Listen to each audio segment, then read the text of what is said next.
Well, that's why I want to shift gears here. Before we do that, remind everyone to download, subscribe, and rate to the 415ers podcast. 5 stars only, despite a 1-star effort today from the 49ers against the Falcons. Evan Giddings and Marc Grandy with you as always. I'm on social at eGiddings10. Marc is on social at Marc Grandy. Marc with a C, Grandy with an I. Now let's dig into the offense, Marc, because we've seen the 49ers defense be able to win games for the team over the course of Shanahan's tenure, and especially this season. This is always the question. When the defense has a bad day, or when they're banged up and they have a bad day, can the offense pull its own weight? And I don't think it was all on Garoppolo today. Sometimes it absolutely is. Against Denver, it was. He was terrible in the second half. But the 49ers offense, because of some early mistakes, because of turnovers, because of drops, because of ill-timed penalties, this is an offense with very little room for error if they do not run the ball effectively, which they did not today. And that is, to me, why you end up with 14 points against a Falcons team. That is why you're playing from behind the entirety of the football game. And that is why they allowed Atlanta to basically dictate the terms of this game, first on offense, but then without being able to respond with your own firepower, having enough to put up points. It's really tough to see how this offense is going to be able to win you a game when they can't run if they have to beat you through the air. I bet there's a lot of teams looking at the Niners right now saying, we could probably take them down any given Sunday. Yeah, probably licking their chops. And, I'll admit that Jimmy Garoppolo, I thought, was pretty darn good in the first half. It took a little bit to get going. Didn't score on the first drive. In fact, back-to-back 3-and-outs opened things offensively for the 49ers. It was 14-0, 2 3-and-outs for the 49ers. They got the ball back after the defense had a big sack. I believe it was Drake Jackson, a sack of Marcus Mariota right at the line of scrimmage to force a punt. Niners got the ball back, and Jimmy Garoppolo led them right down the field, 4 for 4, 48 yards and a touchdown. Next drive, after another stop by the Niners defense, Jimmy Garoppolo 3 for 3, 31 yards and a touchdown, both to Brandon Ayuk, who kind of had his breakout game offensively, at least, in the statistic numbers. Kyle Shanahan will say he's been playing great even without those catches. But in those two drives offensively, Garoppolo was perfect, 7 for 7, a couple of touchdowns, and the Niners offense was humming. But, of course, that's all they scored. I do think he deserved better in the second half, Evan. He threw a beautiful deep ball to Ray McCloud. It just bounced off his fingertips. It's one that he has to catch. Had a big throw down the middle to second-string tight end Charlie Warner, who it was a perfect throw. He should have caught that one as well. There was a nice throw down the field to Brandon Ayuk, which was caught, but it was called back because of a penalty. He made some throws, and some throws that he doesn't normally make in that second half, his receivers dropped, that there was a penalty on the offensive line, whatever the case is. He, I think, was better than the numbers suggest. I mean, 2 touchdowns, 2 interceptions. You mentioned one of those interceptions, just a heave at the end of a half. Who cares? So be it. Doesn't really matter. I thought Jimmy Garoppolo played decent and pretty good in the first half, but he also did miss a few in the second half as well. I'm not sure you can pin all of this on him. A lot of it's on the run game, of course, but I thought Jimmy Garoppolo was better than a 14-put output by an offense. I really think he had some pretty good moments in this game that I caught myself thinking, all right, I'm surprised a little bit, but I mean, you're the quarterback and you put up 14 points. You're going to deserve some blame, but I don't think he deserves all of it. No, I don't think he does either. And I'm with Kyle Shanahan, who said after the game that Jimmy was, quote, on fire in the first half. He was. He's 12 of 15, 112 yards, had 2 touchdowns, and then the meaningless pick. Like, he was very good in the first half, and that's a big reason why they got immediately back into the game to tie it at 14. But, of course, then Atlanta takes advantage of the 49ers' mistakes. And that's, I think, where fans do have frustration as well as a valid case against Garoppolo today. It's not that he was bad. It's not that he was great, but he, as a quarterback, is not able to overcome mistakes around him. Now it's tough when guys are dropping balls, especially on big, potentially chunk plays like you mentioned. And on that first drive of the second half, I would also throw in Ayuk. I mean, there's a little 6-yard slant. That's a catchable ball. He probably should make. He made a more acrobatic catch later in the game on a third down to keep a drive alive. So he drops that ball. Next deep ball to Ray-Ray McCloud. It goes right through his mitts. And then later, as you mentioned, Charlie Warner up the middle, like that hits him basically in the teeth. Like he could have caught that with his mouth, and he couldn't. So Jimmy Garoppolo was on point today. And then, but on the flip side, he also tries to force a ball on third down to Deebo Samuel that gets tipped up and intercepted. Yeah. That's more of the Jimmy pass that I think people want to focus on as opposed to those drops. But I hear what you're saying. He was good today, but when the running game isn't there and the defense doesn't have its best performance, or maybe it's worst performance. I know they've been historically amazing, but they weren't great today as a whole, injuries aside.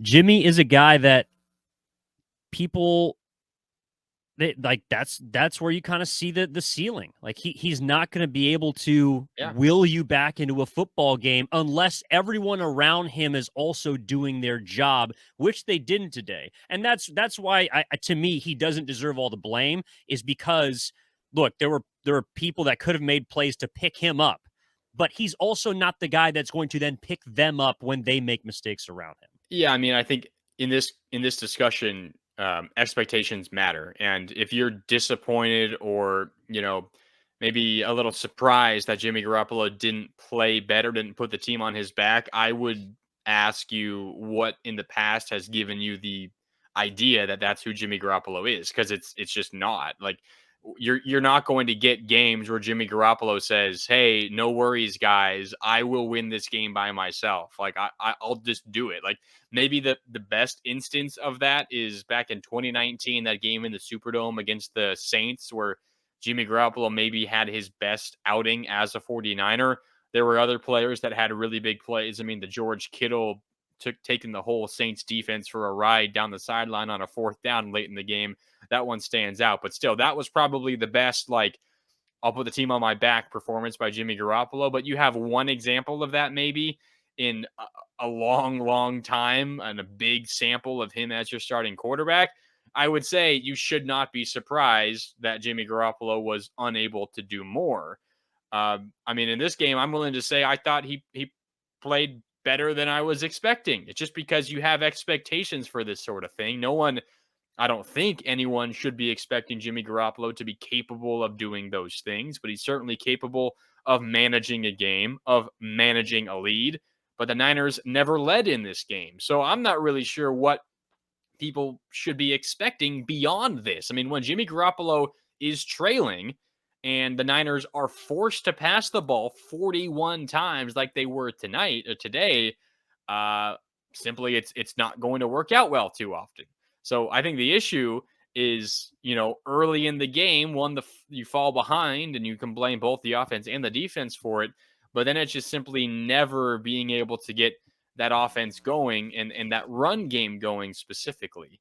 And I think that's where expectations come in. You can blame Jimmy Garoppolo all you want, but the reality is, I think the Niners and most people know Jimmy Garoppolo is not the quarterback that's going to be able to dig you out of that hole. So you need to do so elsewhere, specifically the run game, and it just never happened. So I'm with you that Garoppolo does not deserve all the blame, but I think also you have to consider expectations, because it simply is not going to happen often where Garoppolo is able to bring your team back from the brink like some other star quarterbacks do, because that's just simply not who he is.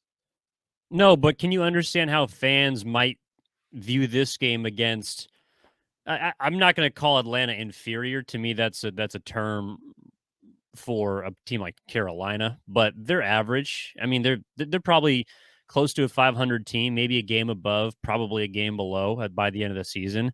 Can you see how fans would feel like, well, if you can't do it against Atlanta, why would I expect you to be able to bail us out in a game where it does matter? In a game like the playoffs, in a game where, I mean, and maybe that's just not your expectation, but like I think that's where fans people are just more more disappointed because maybe you're hoping for something that's not there, but like that's you also see, like I said, you see the ceiling of this team. I mean, I would suggest that don't get your hopes up when it comes to Jimmy Garoppolo in that regard. I mean, he's a fine quarterback. He's better than replacement level, but he's not the guy that is going to take your team from down 14 points in the second half and come back and win the game when he's getting nothing from his running game. It's just simply not going to happen. And I would totally agree with the fans that watch a performance like this and say, if he can't do this against Atlanta, how is he going to do it in a bigger stage against a better team, potentially with higher stakes like playoffs on the line or in a playoff game? And I would say that's a fantastic question because he probably won't.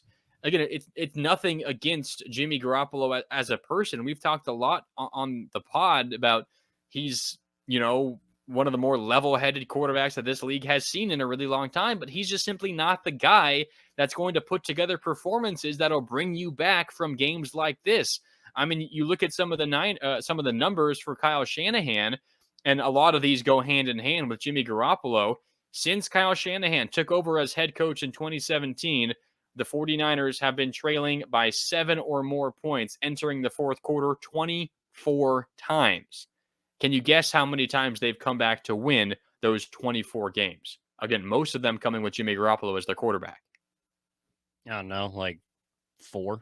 0. They've been trailing by 7 or more entering the fourth quarter. They've had some second half comebacks, but 7 or more entering the fourth quarter 24 times under Shanahan, and they have not won once. It's simply not going to happen with the way that this team is set up. And I think a lot of it is based on who the quarterback is. Shanahan will change things based on who's quarterbacking. But when you have this guy as your quarterback, you're going to have to deal with the fact that you're probably not going to be able to make some of these wild comebacks like you're seeing across the rest of the NFL. Well, then let's transition to that last drive on offense for the 49ers, because I felt like that was kind of a microcosm of the game, and maybe a microcosm of some of the issues that you're talking about with that 0-24 record when trailing by 7 or more in the fourth quarter. They go 16 plays in 80 yards in 8:15. The drive started about 10:30, I think, in the fourth quarter. As we talked about, the defense got a couple of stops, and they had the 49ers in a position to potentially come back from down 7 or more in the fourth quarter. 8-minute and 13-second drive, 16 plays, 80 yards, turnover on downs, 0 points. That was basically the game. I didn't see any sense of urgency in that drive. And it wasn't even because of Jimmy. Like, maybe you could say, hey, Garoppolo's got to rally the troops and get them to the line and do that. But, like, I just saw zero sense of urgency in terms of play calling, in terms of recognizing the situation. And it was almost like Kyle Shanahan was playing to not get more guys injured. Like that's kind of the way I felt at the end of the drive. Like, okay, well, even if you go down and score, you just took 8 minutes off the clock. And I don't know, maybe that's the way he wanted to run his offense the entire game. But the time to win, time of possession, is not when you're down double digits. Yeah. No, I'm with you. And yeah, that drive began all the way back at the 1 yard line. You mentioned there's not much urgency. They take up over 8 minutes on 16 plays. And Kyle Shanahan said after the game, we would have sped it up more, but we felt confident that we were going to get another possession out of it.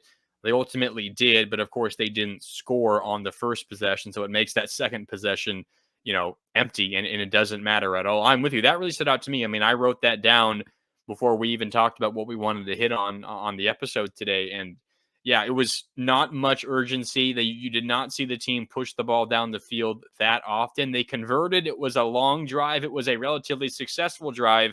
But to me, it felt more like a drive where you're up by 7 with 10 minutes left. You're trying to kill clock. Instead, it's one where they were down by 14 points with 10 minutes left.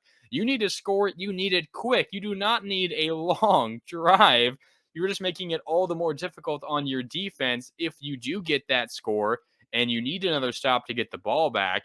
I'm with you. The urgency simply wasn't there, and you probably have to split the blame between Shanahan and Garoppolo, because both of those guys probably have an impact on how the team is generally moving on a drive like that.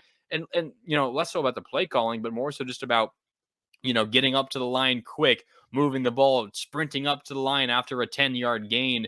You just didn't see a ton of that. And the Niners were kind of relaxing, it seemed. And it kind of was strange because the way that they were moving, you would think they were ahead, but they were down by 2 scores.